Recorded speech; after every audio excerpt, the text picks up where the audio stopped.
Seja bem-vindo ao RosaCast, o podcast que te aproxima do mundo jurídico. Eu sou Lucas Rosa, advogado. E se você tem gostado das nossas entrevistas com os colegas advogados, siga nossas redes sociais, curta e compartilhe o nosso conteúdo. Tenho a grata satisfação de ter aqui comigo hoje o amigo advogado Wellington Mendes, jovem advogado de 31 anos de idade, 7 anos de inscrição. Advogado criminalista.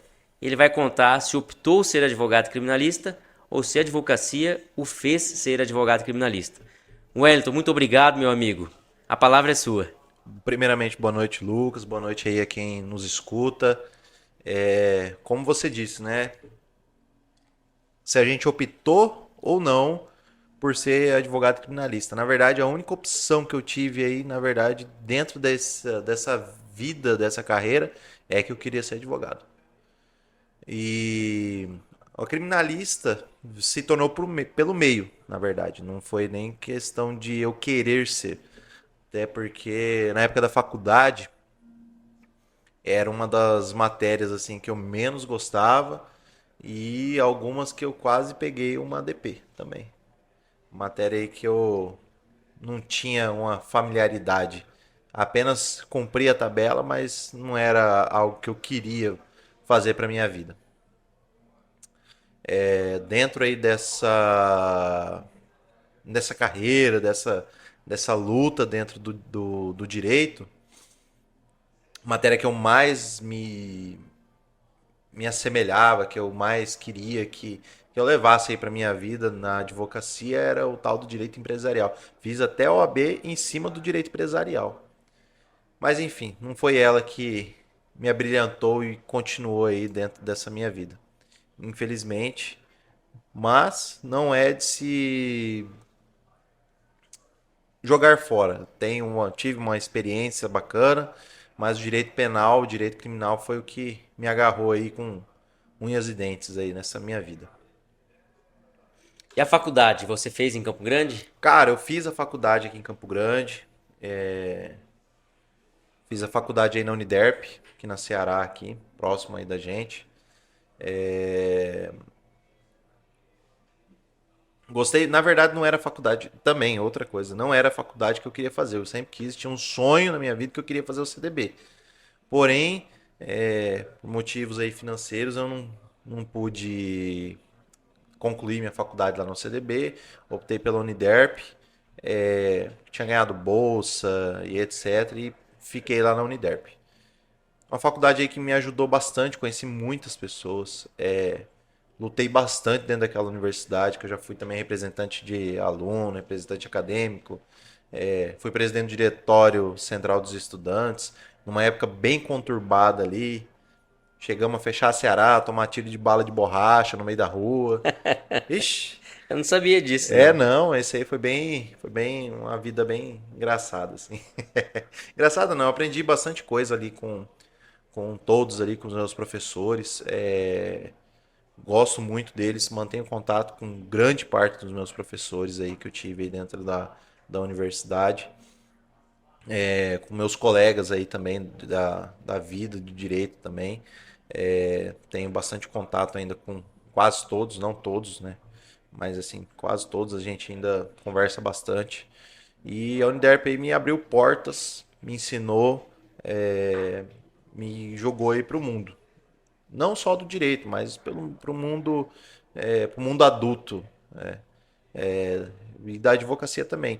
Foi pela Uniderp, dentro do Centro Acadêmico de Direito, que na época chamava-se Caluf.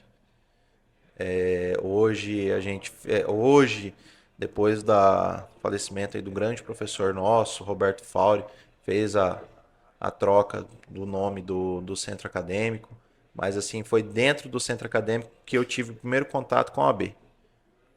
A gente ficou representante aí do centro acadêmico dentro lá da OAB.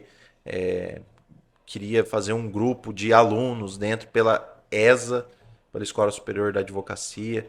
Foi o primeiro contato aí que eu tive como representante da faculdade para poder trazer cursos, palestras para os acadêmicos que estavam iniciando. Banco de currículos também, que foi das propostas aí que tivemos dentro dentro aí dessa diretoria na época. Se eu não me engano, era 2014, 2013. Foi um conhecimento bom, legal, bacana, e que foi a primeira porta de entrada para dentro da OAB. Geralmente as pessoas só conhecem a OAB depois de formados. Não, eu conheci ela antes de formar e tive boas experiências, boas práticas naquela época. Aí vou te falar uma coisa. Essa sua militância no centro acadêmico, no diretório acadêmico da Uniderp, ela foi importante para uma atividade que eu desenvolvi, um trabalho na época da gestão, numa gestão de que eu participei da OAB, como presidente da Comissão de Estudos Constitucionais. Eu organizei e presidi um congresso em comemoração aos 25 anos da Constituição Federal, em 2013. Você provavelmente nem se recorda disso, mas você ajudou muito incentivando todos os acadêmicos da Uniderp. Nós fizemos um congresso que envolveu todas as faculdades de Campo Grande e mais uma faculdade de Corumbá. E trouxemos grandes nomes do cenário nacional, do Ministério Público, do Congresso Nacional, da Magistratura, do Tribunal de Contas. E foi um evento realmente muito produtivo. E eu me lembro, agora há pouco a gente batia um papo, eu dizia para você, pô, por que você sempre teve, vamos dizer assim, essa militância, essa vontade de falar, de representar? E porque eu lembrava dessa passagem, esse Congresso Constituição, 25 anos, né? Dificuldades, avanços e o futuro. Esse era o tema. E por que você optou por fazer direito? Na verdade, optar por fazer direito, eu tinha um amigo meu, que o irmão dele já fazia direito já trabalhava no escritório de advocacia. Eu vim de uma família onde que eu tenho professor e militar dentro da minha casa. Meu pai é militar aí há 25 anos. Primeiramente de tudo, esse era meu sonho. Se tornar militar e etc. Até passei em concurso público, só que eu vi que não era aquilo que eu queria, de verdade. Eu queria ser advogado. Porque eu me espelhava, assim, me espelhava não, eu via uma pessoa de respeito, eu via uma pessoa que se vestia bem, que falava legal, que tinha uma espécie de um prestígio, e a pessoa falava, você é o quê? Eu sou advogado, eu tô fazendo direito. Não é para ficar arrumando confusão aí no mercado, ou falando, isso daqui. Não, eu queria ter uma representatividade, poder fazer alguma coisa diferente. E assim, acredito que o direito e o advogado, ele tem esse poder de fazer diferente, de, é, de lutar pelo aquilo que ele acredita que seja certo, por defender os direitos das outras pessoas, por ter uma representatividade, sempre ser procurado como um auxiliar. Ele está sempre ali dentro da legalidade e da justiça. Até mesmo quando ela não existe mais, o advogado está lá lutando. Eu sempre tenho uma frase que eu gosto de falar, às vezes, para os meus clientes. Eu falo, cara, a única pessoa que vai atrás de você, onde você estiver, ou são seus pais ou é o advogado. Então eu vou estar sempre do seu lado quando você precisar. E o direito me pegou dessa forma. Nunca quis ser um juiz, um promotor. Nunca foi meu anseio. Eu sempre quis ser advogado. Sempre me titular como advogado. Não, acho que por isso que se tornou um pouco mais leve a faculdade. Não tive essa pressão de tem que passar num concurso público. Eu tenho que ter um plano de saúde, tem que cumprir horário, tem que estar sempre ali.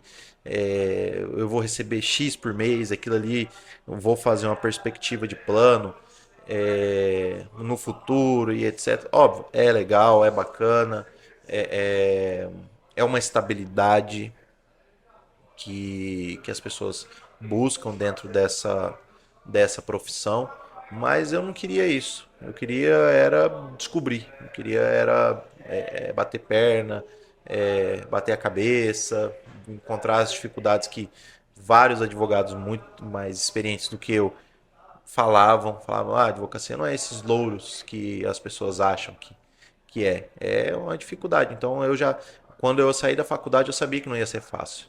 Eu já tinha essa plena consciência desde quando eu entrei na faculdade e desde quando eu saí da faculdade, que não ia ser fácil. Eu não ia sair da faculdade ou empregado, ou já tendo meu escritório, ou tendo vários clientes no mês. Tinha que galgar aquilo ali para no futuro eu poder falar, foi difícil,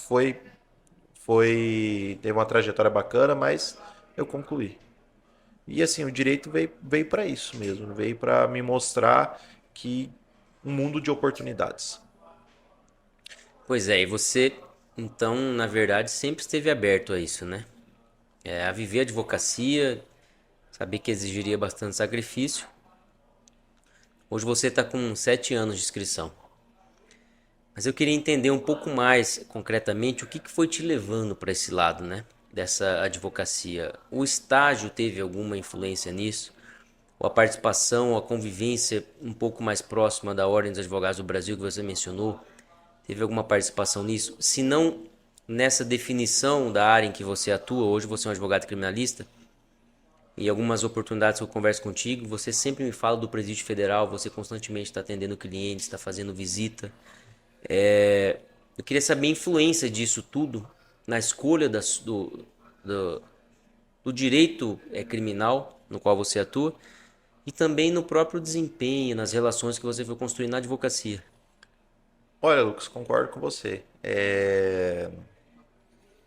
Eu ser advogado, eu estar fazendo direito ou fazer, teve muito a ver com as relações interpessoais que eu tive na minha vida. Tendo esse primeiro contato com a OAB, tendo começado desde cedo a lutar, como representante acadêmico, a gente lutava pelos direitos acadêmicos. A gente discutia, brigava, exigia aquilo que era o básico que a universidade tinha que dar pra gente. A partir daí, a briga eu acho que me incentivou a concluir aquilo ali, falar, não, realmente, é ser uma advogada que eu quero para mim. A militância dentro do movimento estudantil também, gostava desse contato, desse network aí que a gente tinha. Conheci muitas pessoas, repito, conheci várias pessoas aí dentro dessa, dentro dessa militância, dessa universidade, fazendo todos os movimentos, tudo aquilo que a gente queria, que a gente precisava. Perdi vários tempos de aula que, assim, apesar de falar, mas o que que você faz? Eu também tinha que estudar, também tinha que tirar notas boas, também tinha que se postar dentro da universidade. E, assim, como as pessoas achavam na época que eu tinha regalia, eu não tinha regalia nenhuma, não. Da mesma forma que eu tinha que estar brigando ali, que eu tinha que estar exigindo os direitos aí dos alunos, eu também tinha que fazer minha parte de estudar. Ah, tudo bem que vira e mexe, a coordenadora falava, ué, você tá, ó, tem professor que tá reclamando de você, cara, você não tá indo legal. O movimento estudantil não é tudo, tá? Você também tem que estudar, isso aí vai ser seu futuro. Isso daí pode te prejudicar. Mas eles entendiam que precisava daquilo ali. Eles entendiam que eu estava fazendo ali porque era um gosto da política que eu tinha desde criança, um gosto da vida de defender as pessoas, lutar, brigar pelo aquilo que eu acreditava que era certo, que eu acreditava que deveria acontecer. E se eu pudesse fazer aquilo naquele momento, eu estava fazendo. Tanto é como hoje que eu puder, dentro de política da OAB, dentro de necessidade de lutar, eu vou estar ali dentro. Vou estar buscando isso daí. Eu acredito eu que seja pela questão do direito, pela questão da falta de oportunidades aí que nós temos. Uma pessoa busca, uma pessoa precisa ter alguém que lute por ela. Então a gente precisa ter, por exemplo, uma OAB que lute pela gente, um vereador, um prefeito que lute pela sua população. Então, dessa forma aí que o direito se encaixa dentro do meu contexto. E nessa caminhada da advocacia criminal, você certamente passou e passa ainda por muitas dificuldades, vamos dizer assim, né? Ah, com certeza. violação à prerrogativa, dificuldade com a morosidade do judiciário, que muitas vezes as pessoas no geral acreditam que beneficia apenas, né, o acusado ou a defesa, mas muitas vezes é um transtorno e uma angústia para o acusado e para a defesa também, né? Lucas, com certeza. Você contou num ponto aí da questão das dificuldades aí que nós temos. Você falou, você atende no presídio federal. Pô, atendo no presídio federal. A gente encontra uma grande dificuldade de nós podermos atender os nossos clientes lá. Falta horários, os critérios estabelecidos aí pela unidade aqui de Campo Grande, não tem critério. Nós temos que fazer todo dia pedidos, solicitações de agendamento. Não conseguimos. Raras as vezes que eu consigo fazer um atendimento tranquilo, sem a interrupção, porque lá no Presídio Federal existe existe a gravação, a gente fica monitorando tudo que nós falamos, assim, ferimento das nossas prerrogativas do cliente. Enfrentamos dificuldades às vezes até quando vamos falar do processo, porque o agente pode entender que aquilo ali não é uma informação pertinente do processo, mas às vezes a gente precisa daquela 1 hora que a gente tem ali. Já tive situações em que o atendimento não durou nem 1 hora. Como nós não podemos levar nada no papel, alguma coisa assim, já tive outras situações em que o papel que me foi fornecido foi um guardanapo para poder escrever. Eu precisava escrever o quanto de pena o interno tinha, precisava escrever quais eram os crimes que eram atendidos, que era a primeira vez que eu ia atender ele. Então, assim, que ele solicitou atendimento. Então, assim, são várias dificuldades e parece que a gente precisa lutar. Óbvio, eu tento manter um bom relacionamento com as pessoas que trabalham comigo, com as pessoas que me veem todo dia lá dentro do presídio, porque eu tô indo lá para trabalhar e eu não quero atrapalhar o trabalho de ninguém. Da mesma forma que eu espero que o meu também não seja atrapalhado, como já aconteceu outras vezes. Já fiz algumas reclamações lá por conta disso. E eu vejo que falta um pouquinho de zelo ali, um pouquinho não, bastante, da ordem dos advogados aqui no Mato Grosso do Sul. É uma situação que acontece há anos e não foi resolvida. Nós temos espaço lá para atendimento, mas nós não conseguimos atender. E isso não é uma briga que é minha só. Não é uma briga que é para mim, para eu poder atender. Não, isso é um direito do preso. É uma. A gente não está indo lá por livre, espontânea vontade, assim, só porque a gente quer. Não, a gente tem um trabalho a ser prestado, a gente tem um trabalho à justiça a ser prestado e a gente precisa fornecer, a gente precisa colher, nós precisamos entender o que está acontecendo com o nosso cliente. Precisamos vê-lo, às vezes ele é o único contato que nós temos com o mundo aqui fora. Às vezes o preso quer saber como é que está a família dele, o neto que nasceu, seu filho machucou, seu filho fez aniversário, se ele ganhou a bicicleta dele, que ele tanto queria. Essas são as peculiaridades que a gente tem e nós enfrentamos lá dentro daquele sistema. São complicações que nós temos da advocacia. E assim, como eu tenho já um pouco de experiência dentro da área, eu vejo que aquilo ali é dificultoso. Para um colega novo que iria entrar ali e se portar dentro daquela sistemática, é bem complicado.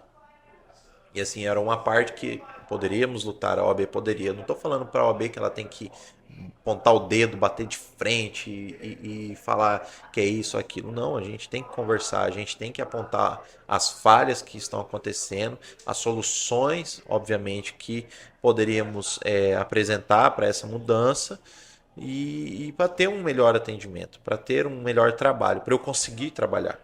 Não encontrar essa dificuldade em trabalhar. Eu não estou ali para atrapalhar ninguém. Eu estou ali simplesmente para fazer o trabalho do advogado, prestar uma assistência técnica, jurídica e às vezes até psicológica para o preso. E é uma dificuldade ferrenha. Não só ali, em outros presídios também. Às vezes não tem. Teve uma inauguração, se eu não me engano, no ano passado, da reforma da penitenciária de segurança máxima, ali, o parlatório. A gente precisa disso daí, a gente precisa ter qualidade no simples atendimento. Tá? Não estou falando que lá dentro também não tem que ser, não, tem que ser, tem que ser um ambiente de reeducação, obviamente, mas também a gente tem que conseguir trabalhar, pelo menos ter o mínimo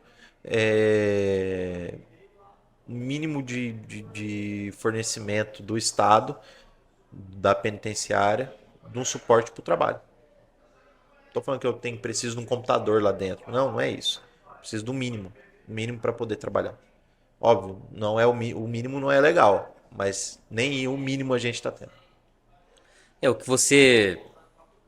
que você traz aqui, você vivencia mesmo no dia a dia, com tantos outros colegas que atuam na área criminal e atendendo presos do sistema penitenciário federal, aparentemente se tornou normal, mas é um absurdo, né? Não, com certeza. E porque na verdade você tá ali como um representante da cidadania ou da sociedade. O advogado faz com que o Estado, ao exercer o seu direito de investigar, de acusar e de punir, respeite a própria legislação, respeite o próprio ordenamento jurídico, o próprio Estado democrático de direito, né? E é isso que você está fazendo ali. Uma coisa é você colocar um preso provisório ou em cumprimento de pena num regime diferenciado de segregação cautelar ou de cumprimento de pena mais gravoso, um regime mais gravoso. Outra coisa é você agravar ou você dificultar o exercício do direito de defesa desse preso. Seja o preso provisório, que está com cautelares impostas contra ele, seja o preso que cumpre pena e que continua se defendendo do Estado, vamos dizer assim, ou continua buscando através do seu advogado a aplicação correta da lei, inclusive na execução penal. Então, quando você está dizendo que o exercício do direito de defesa, seja na fase de conhecimento, ou na fase recursal, ou na fase executória da área criminal, está sendo sufocado, está sendo dificultado, não faz sentido nenhum. E a sociedade, a advocacia como um todo, aceitar que isso vem acontecendo com chancelas de tribunais superiores é mais grave ainda. Esses dias eu gravei um vídeo no Instagram em que eu comentava uma decisão do ministro Alexandre de Moraes, pois o juiz instrutor dele havia determinado ou havia proibido que um preso que é submetido à jurisdição do Supremo Tribunal Federal, um preso cautelar de um assassinato que repercutiu muito de uma vereadora no Rio de Janeiro, um crime brutal, absurdo, ele havia sido impedido de receber visitas. Ou havia sido imposto a ele que todas as visitas passassem a ser monitoradas. E prestes a passar pela audiência de instrução, de ser submetido a um interrogatório, a defesa pediu ao juiz instrutor do caso que franqueasse a entrevista reservada. E o juiz indeferiu. Recorreram, pediram a reconsideração para o ministro relator, ministro Alexandre de Moraes. Ele deferiu, mas desde que essa entrevista, essa conversa técnica, essa conversa de defesa fosse monitorada e gravada. Isso é um absurdo, né? Acho que é um preço, como dizia o ministro Marco Aurélio, para a gente viver na égide de um Estado democrático de direito. É respeitar determinadas garantias, custe o que custar. E não faz sentido algum. E assusta, né? Porque por mais que isso na sua realidade cotidiana seja normal, cara, você está me dizendo que você não tinha um papel, uma folha sulfite para dizer, para desenhar para o seu cliente quanto tempo ele tinha cumprido, quanto tempo haveria de detração penal pelo período em que ele ficou preso provisoriamente, quanto ele teria que cumprir mais adiante, que repercutiria nos regimes pelos quais ele deveria passar. Você não tinha um papel para escrever, você pegou um guardanapo. No que isso influencia o cumprimento da pena dele? Ou no que isso é necessário para um regime mais gravoso de pena? Zero, nada.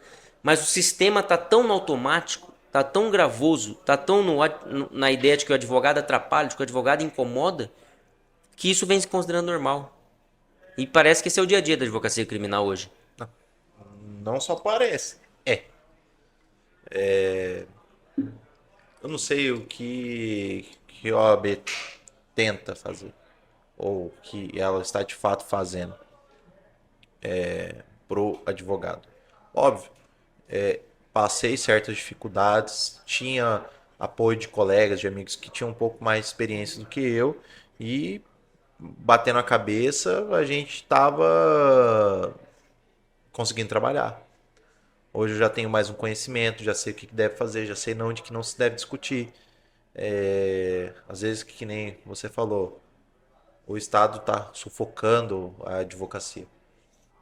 Literalmente, sufocando a advocacia. Às vezes o cliente acha que não é você que não está fazendo um bom trabalho. Às vezes você está fazendo um bom trabalho, só que quem não faz o trabalho correto é o Estado. Você faz um trabalho legal e quem não te olha, você pensa assim, você fala, cara, não é possível que eu estudei, estou estudando, parei meu tempo para me dedicar a esse processo e nada, e nada. Ah, parei meu tempo, fui até um presídio, não consegui nem atender o meu cliente. Fiz isso daqui, não deu certo, mas não por falta de técnica, porque o Estado ele está no automático. E é isso que você realmente isso que você falou. O que não é para ser normal está se tornando normal e não tem ninguém para poder dar esse braço, essa ajuda. A gente se sente às vezes perdido. Poxa, esses dias eu estava conversando com um colega meu sobre algumas situações que ele teve, que ele precisou usar as prerrogativas aí do OAB. Eu nem por um segundo havia pensado que eu poderia solicitar as prerrogativas da OAB, sabe por quê? Porque acreditava que não ia funcionar. Ou eu resolvia, ou eu falava para o cliente, falava, ó, não deu, não consegui, vamos tentar de outra forma. Sendo que a gente teria que ter uma OAB proativa, que lutasse, que debatesse pela gente. Tô falando, eu tenho que mostrar a cara. Não, é a OAB. É a OAB que tem que ser chata, porque quando nós chegarmos ali e enfrentar uma dificuldade, vai falar, pô, advogado aqui, cara, é bom a gente seguir a lei, é bom a gente fazer aquilo que está na lei, do que vir vários outros aqui e brigarem aqui na frente, serem chatos e incisivos. Esse deveria ser o nosso papel. A gente deveria ser respeitado dentro do âmbito das organizações, das repartições públicas. A gente deveria ser respeitado não por nós, mas pelo que a gente representa dentro da sociedade. Pelo que a gente representa, que a gente está defendendo. A gente está defendendo não é o nosso direito, é o direito do cliente, é o direito do réu, é o direito do autor, é o direito do exequente, do executado. É isso que a gente busca dentro da sociedade. Não é o nosso, não é o querer do Lucas ou o querer do Wellington. É o que está na lei, é o que tem que ser seguido e é aquilo que é o correto. E eu vejo que essa dificuldade, não eu com 7 anos, o tempo passa bem rápido, mas todos os advogados que estão ali com a barriga no balcão enfrentam essa dificuldade e às vezes enfrentam sozinhos e enfrentam calados. Dito isso, um colega meu intentou uma ação. Parece que foi engraçado, que ele falou, nossa, os meus clientes a liminar sai rápido. Agora quando sou eu que passo aqui, o negócio só desanda. Eu falei, cara, pega, faz uma reclamação. Entra na ouvidoria do TJ e faz uma reclamação. Ele simplesmente olhou para mim e falou, pra quê? Pra que eu vou fazer uma reclamação se isso não vai resolver de nada? E cadê os nossos representantes? Não tem, Lucas. Desculpa, não vejo essa representatividade, essa representação. Se não for você por você lutando, não vai andar. Pode ser que ande para a meia dúzia, mas para o restante da advocacia, você perguntar como é que tá a sua advocacia. Tá difícil? Tá ruim? Esse dia eu fui na delegacia e não consegui atender. Esse dia eu fui na delegacia, o delegado simplesmente falou que eu não poderia atender. Eu já vi isso no dia de colega advogado. Chegar na delegacia para poder ser atendido, às vezes com pouca experiência na parte criminal, o delegado simplesmente olhar para a cara dele e falar que ele não poderia atender o cliente dele. Como que você não pode atender o seu cliente? Isso é. E o pior, ele foi embora. Perguntou num grupo de advogado por que ele não poderia atender o cliente dele. Sendo que a gente teria uma repartição, um órgão que poderia estar ali representando pela gente. E às vezes a gente nem sabe para que ele serve. É isso que você fala aí, não é fruto de um sentimento próprio, de uma afetação, vamos dizer assim, né?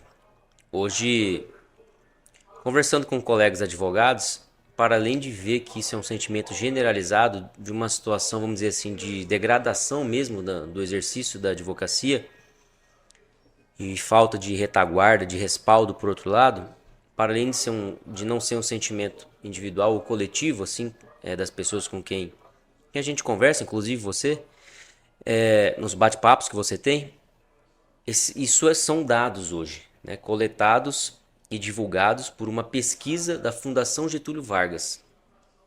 Uma pesquisa que foi publicada em fevereiro deste ano, de 2024, encomendada e paga pelo Conselho Federal da OAB.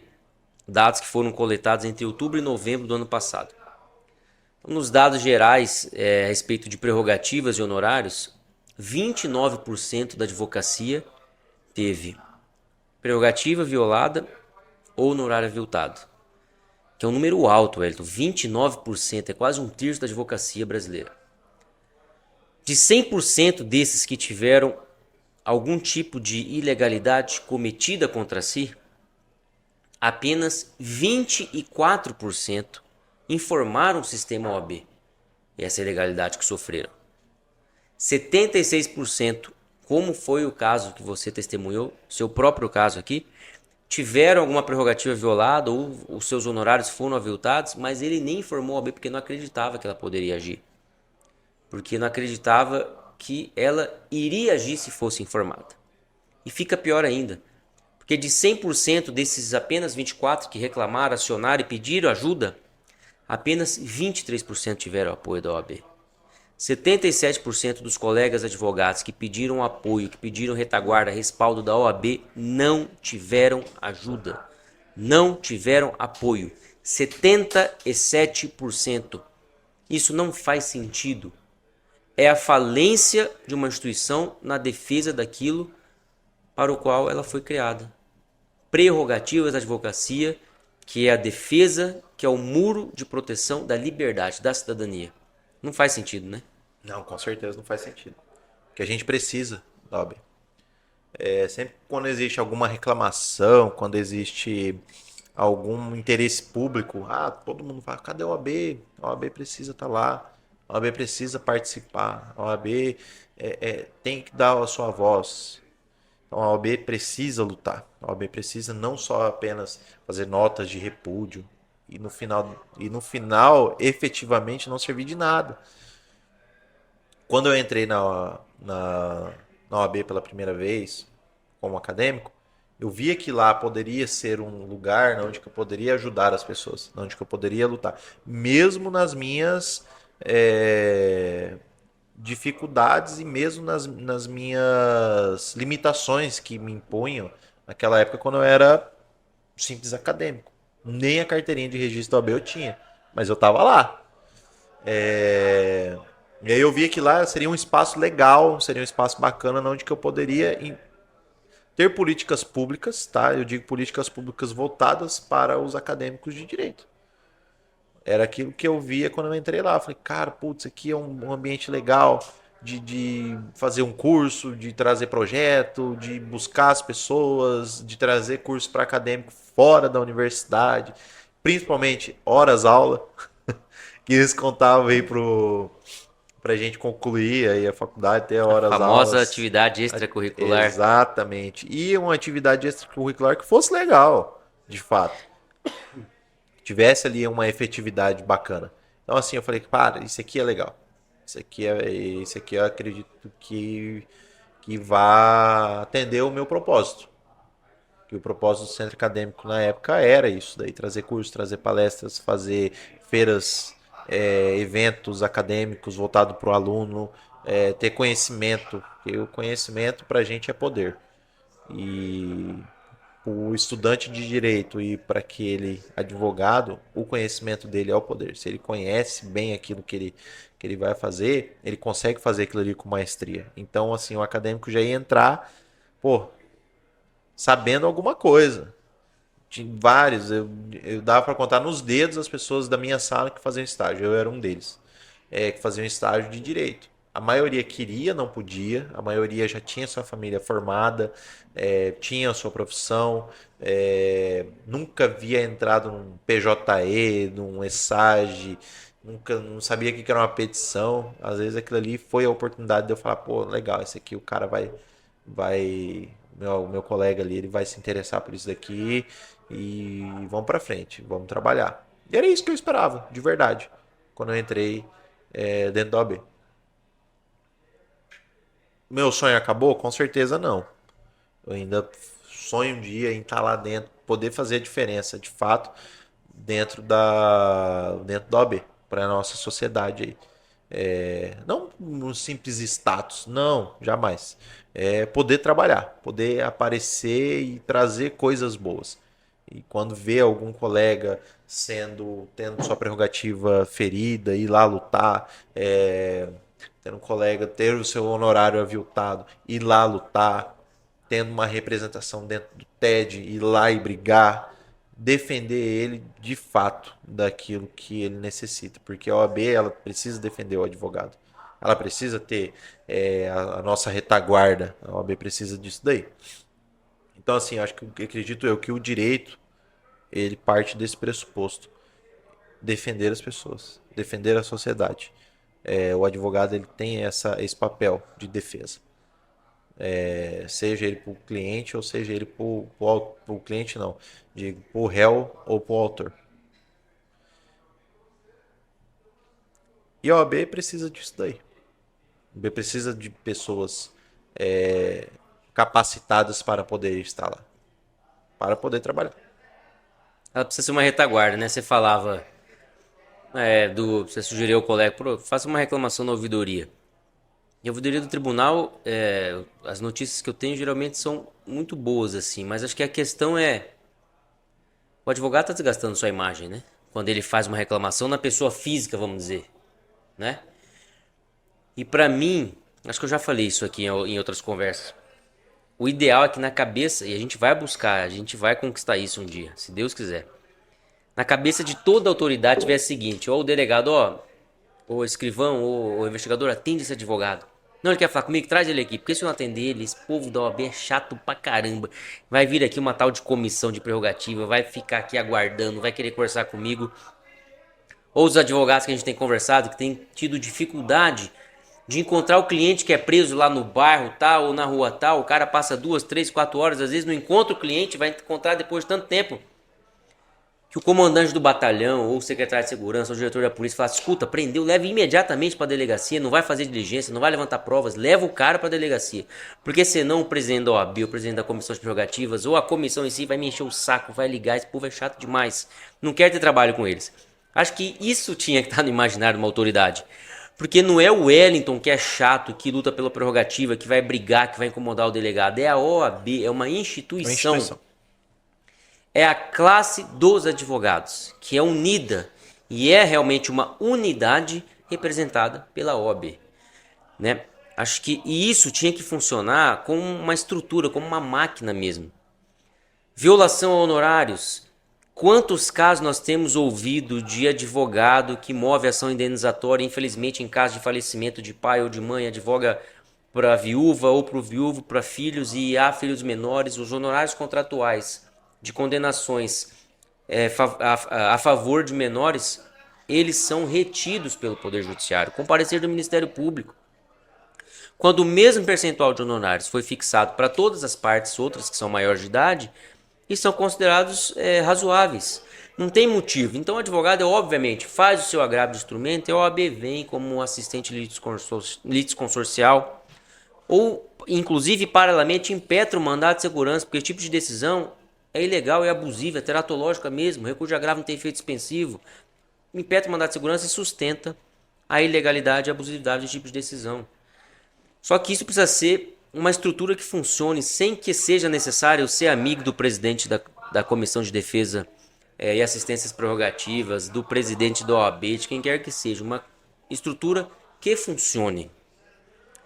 Para que toda autoridade saiba, violei uma prerrogativa, tentei contra uma prerrogativa, por mais que eu não goste da classe, por mais que eu não goste do advogado, eu vou respeitá-lo, porque senão eu vou ter problema. Exato. Essa é a grande dificuldade que o advogado tem. Quer dizer, na verdade, não todo advogado. Óbvio, tem aqueles que têm uma facilidade maior, que tem um feeling maior, que não é o meu caso. Eu tenho que realmente brigar, eu tenho que realmente estar ali enchendo o saco, tenho que estar ali brigando, batalhando, com a barriga no balcão, no sol, atrás disso, atrás daquilo, pegar o cliente e levar lá. Então, assim, tem essas nuances aí, mas acredito que isso é a grande maioria da advocacia. Tem essa dificuldade, né? Tem essa dificuldade. Conheço, obviamente, pessoas que não têm essa dificuldade. Óbvio, estão dentro da OAB. E não era para isso. Não é para você usar a OAB de lobby para você conseguir as coisas. Não, você tem que conseguir as coisas para o advogado, para a classe. E que a gente fala, se eu for ali pedir uma consulta no processo ali, o advogado que for te atender, ele vai falar que o colega está errado, que o colega fez isso, que o colega fez aquilo e tentar ganhar o cliente para ele. Você vai ver se um médico teve realmente feito um erro médico e vai precisar de uma perícia, pode ter certeza que dos 3 médicos ali de uma junta, nenhum vai falar que o colega estava errado. Falta essa união dentro da advocacia. O advogado vê o colega dele como inimigo. E não era para ser isso daí. Vê a OAB como uma entidade que não fornece auxílio, que não fornece apoio. Não era para ser assim. A gente era para ser colegas, a gente era para trabalhar, a gente não era para poder ter essa inimizade, a gente precisaria de uma OAB que funcionasse para a advocacia. Então, assim, eu me tornei essa pessoa, quero ser essa pessoa, quero ser esse advogado que seja bom para todos, que faça um trabalho legal, pelo menos pelo tempo que eu ainda tenho na Terra, que essa parte seja bacana. Então, assim, eu vejo que essa dificuldade nossa aí poderia se resolver. Não 100%, mas grande parte dela sim. E com 31 anos de idade, né, Wellington? Pelo menos mais 45, 50 anos de advocacia. Ah, tranquilo. Tranquilamente. 45 anos. Eu vejo até hoje advogados lá no fórum, lá, com uma idade muito superior à minha, e estão lá, com a barriga no balcão, estão lá brigando. Aí assim, queria ter essa vitalidade na idade deles também, para poder estar ali trabalhando, mas eu vejo que eu tenho que fazer esse papel. Tenho que estar dentro da OAB, tenho que estar lá, assim como você, uma pessoa aí benquista, que eu admiro bastante aí pela desenvoltura, pelo falar e pelo que defende. Você é o típico do advogado que defende. Então é isso que eu vejo e é isso que a gente tem que continuar. Obrigado, cara. Mas a nossa profissão é isso, né? Servir ao próximo, né? Então, a todo tempo você tá lutando, né? O advogado é praticamente um intercessor mesmo, né? Ele fala em nome do próximo. Aqui ele vem e faz uma petição primeiro para nós. Nós somos os primeiros juízes da causa. Eu quero isso, doutor. Eu preciso daquilo. E nós acolhemos realmente. Vou lhe defender, vou interceder por você e vou perante o judiciário fazer essa petição, fazer esse pedido. E faz todo sentido, a gente sempre está lutando, sempre está buscando.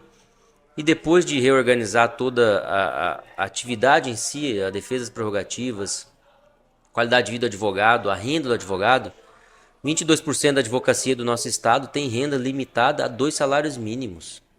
Isso é um absurdo, isso é um problema claro, concreto, que devia estar sendo enfrentado e debatido para melhorar essa realidade. Ao passo que 74% da advocacia do nosso estado é autônoma. E 22% desses autônomos também tem renda limitada a 2 salários mínimos. Isso não faz sentido. Uma profissão tão nobre, tão importante.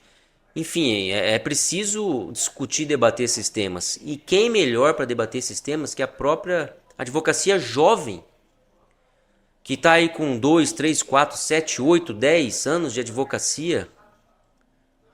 Essa advocacia tem que ter poder político. Tem que debater, definir. Tem que ser ouvida. E tem que debater para dizer, ó, nós vamos para cá, não é para lá. O errado é aqui, o certo está ali. Nós precisamos isso do judiciário, precisamos isso da polícia, precisamos isso do Ministério Público, precisamos isso do Legislativo, do Executivo. É quem está com a pele em risco. Precisa participar de verdade. Não só para ser, vamos dizer assim, alguma força eleitoral, alguma força institucional que não tenha poder político verdadeiro. Fazer bandeirada e colocar adesivo. Não faz sentido, Não né? faz sentido. Não faz sentido. O jovem advogado ele tem que ter essa autonomia, esse poder. Porque, querendo ou não, o jovem advogado é a maioria. É a maioria da advocacia hoje dentro do nosso estado e acredito que dentro da nação. Na época que eu estava fazendo estágio, eu lembro que era uma prova da OAB por ano. Hoje é 3. Hoje são 3 provas da OAB. São 3 tentativas de você se tornar advogado. A advocacia cresceu muito. Eu lembro que na época, quando eu comecei a fazer faculdade, advogado já experiente era o número 12 mil. Tem 7 anos e já se tornou mais de 10 mil advogados, que a minha OAB a minha é 22, já está na 30. Então, assim, Nós tivemos um amigo que pegou a identidade profissional na quarta-feira passada, Vandir Filiu. A inscrição dele passa de 30 mil. Passa de 30 mil. Vi um outro colega que eu estava vendo hoje, a OAB dele é 30.300 e alguma coisa. Então, assim, a grande maioria dos advogados são novos advogados que estão aí enfrentando, que precisam procurar seus clientes, que precisam tá correndo realmente o trecho, tá? Do sol, dia a dia, buscando cliente. E essa pessoa tem que ter o poder de decisão, porque reflete na advocacia dele. É o honorário dele, é o dinheiro dele, é o dinheiro de levar para casa, para a família, é o sonho, às vezes, da vida dele, que ele... Eu já tive colega já que cancelou a carteirinha do AB, porque não conseguia cliente, não tinha essa desenvoltura, pensou que era de uma coisa e na verdade era outra. Eu não quero que isso aconteça com um colega meu, apesar de eu nem o conhecê-lo, mas eu não quero que isso aconteça. Então a gente precisa lutar mesmo. Eu vim de uma família bem estruturada, não financeiramente. Não vim, mas vim de uma família bem estruturada. Pai e mãe, sempre ali comigo. Eu tinha um exemplo dentro de casa, meu pai e minha mãe, professor, meu pai militar. Então, assim, eu tive esse caminhar aí. Caminhei pelas minhas próprias pernas, com toda certeza. E era isso que a advocacia precisava, caminhar pelas próprias pernas. E eu vejo que é muito difícil. E continuando ainda, né? A falar do jovem advogado. Olha que interessante, aqui no estado nós somos quase 20 mil advogados com inscrição ativa. 60% da advocacia do nosso estado, 12 mil advogados, tem de 10 anos para menos de tempo de inscrição. De 0 a 3 anos, 16%. De 3 a 5, 18%. Ou vice-versa. E de 5 a 10 anos, 26%. Dá 60% da advocacia. Para mim é claro que essa jovem advocacia, mais do que decidir eleitoralmente o destino da profissão, vamos dizer assim, ou o destino de quem vai gerir a instituição, ela tem que decidir o destino da própria profissão no dia a dia, na política institucional. Vamos ser francos entre nós, quem tem mais capacidade hoje, ou mais capacidade mesmo de enxergar a consequência da violação de uma prerrogativa de entrevistar o cliente antes do delegado fazer o interrogatório e o indiciamento? É essa quantidade de advogados, é 60% da advocacia que tem até 10 anos e está lá com a barriga no balcão? Ou são os 40% de 10 anos para mais? Quem que está vivenciando isso mesmo a duras penas e não só sendo, vamos dizer assim, incomodado no dia a dia, mas efetivamente sufocado com esse tipo de coisa? É o jovem advogado ou é o advogado experiente? Com certeza é o jovem advogado. Sem sombra de dúvida. E por que não é o jovem advogado, então, que está com poder político, com a caneta na mão, seja no conselho seccional, seja nos outros órgãos deliberativos, seja nas comissões, mas efetivamente sentando com diretoria e definindo para onde vai? Por que não é o jovem advogado que está liderando isso? Lucas, sinceramente, essa é uma pergunta que eu não sei te responder. Eu queria poder responder que é porque não tem experiência, é por causa daqui. Mas não, o jovem advogado tem experiência, sim. O jovem advogado com 1, 2 anos, 3 anos já enfrenta várias experiências, várias dificuldades. E infelizmente eu não sei qual é o sentido. Não faz sentido para mim isso. Onde é a maioria que decide, a maioria que escolhe, a maioria que paga a sua anuidade, é a minoria que decide o futuro. Que decide quem que vai brigar e se vai brigar, decide em quem vai bater ou em quem vai deixar passar. Não sei, desculpa. É uma pergunta que você vai que eu não sei te responder, sinceramente. Talvez a resposta esteja clara, né? Na verdade, não tá errado, né? Tá, com certeza. Então, enfim. Mas a gente tem visto muito isso, né? Cada dia mais a gente vai se surpreendendo, porque é uma realidade concreta, enfim. Mas, Wellington, você é um cara de muitas amizades, de muito relacionamento. Queria saber o que a advocacia te deu nessa parte da sua vida. Cara, a advocacia nessa questão de relacionamento se veio aí por conta da faculdade. Eu sou uma pessoa que eu gosto de entender o processo. Eu entendo. Ah, vou conversar, vou chegar dentro da delegacia. Pergunto pro agente, fala, ó, como que é isso, aquilo. Obviamente, eu gosto de fazer essa pergunta para eu não é, é, tomar uma tinta na cabeça ali na frente. Então eu gosto de manter esse relacionamento. Eu vou perguntando, eu conheço desde do cara que acabou de pegar a carteirinha ontem até um senhor que já tem seus anos na advocacia. E eu gosto sempre de dar inteirado. Pô, como é que era na sua época?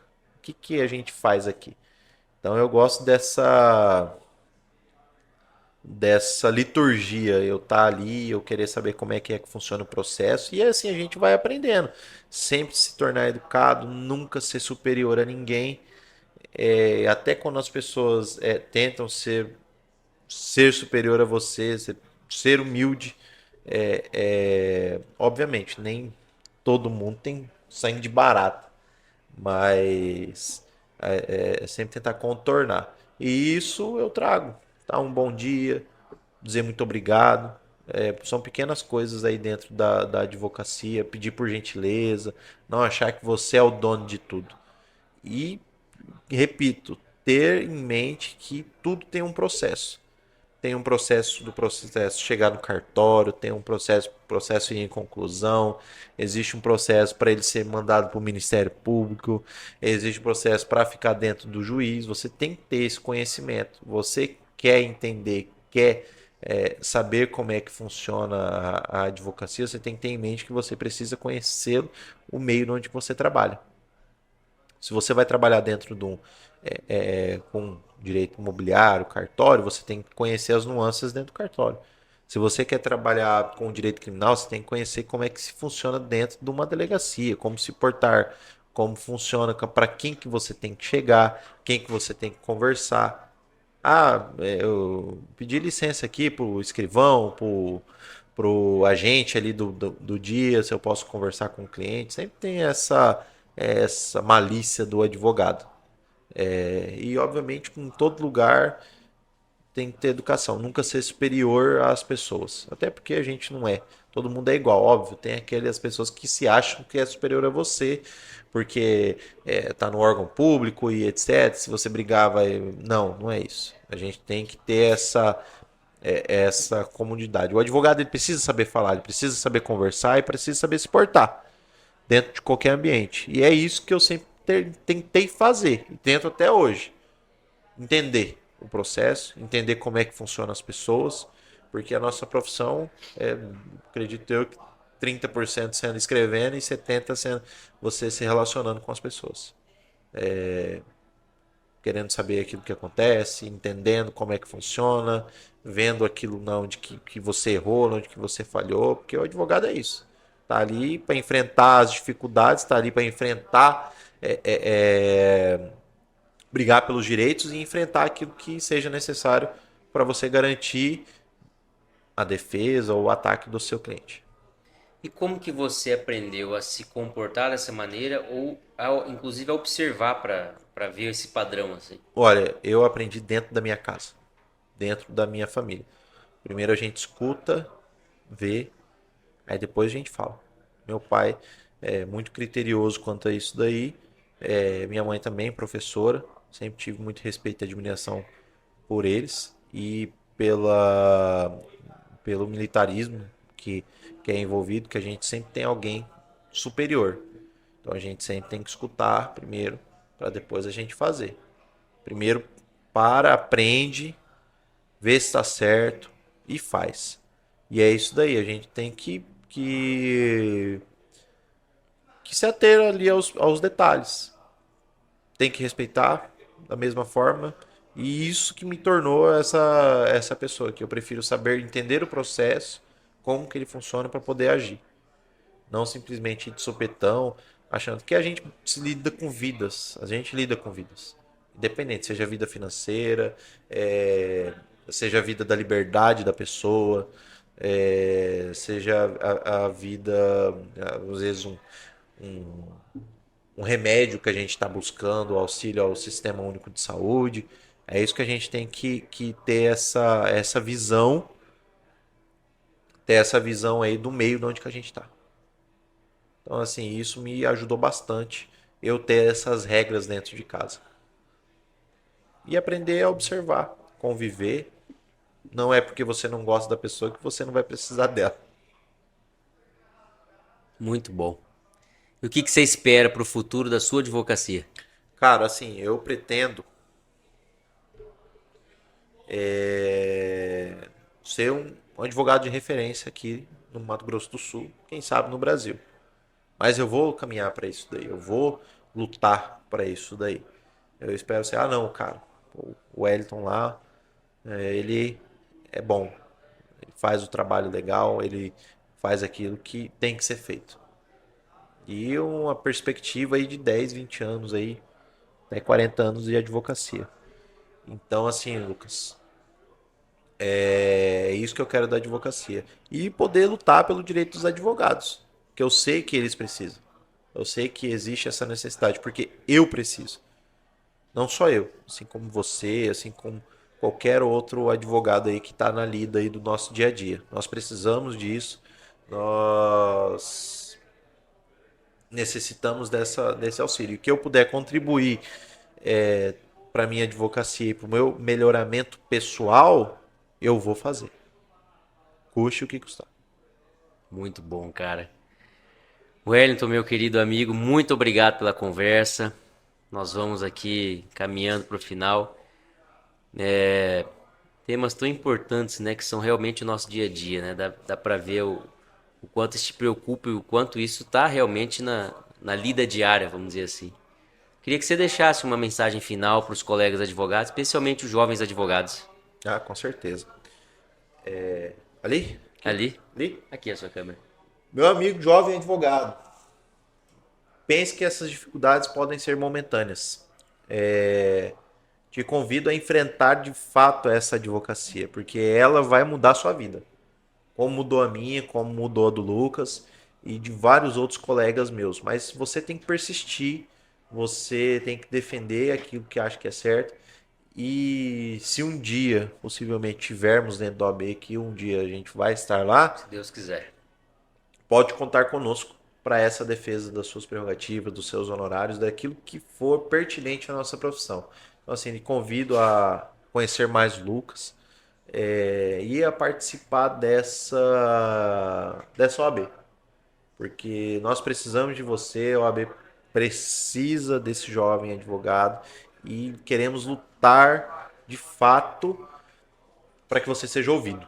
Tá? Nós sabemos das suas dificuldades, pois nós as enfrentamos todos os dias e a gente quer ser isso para a advocacia.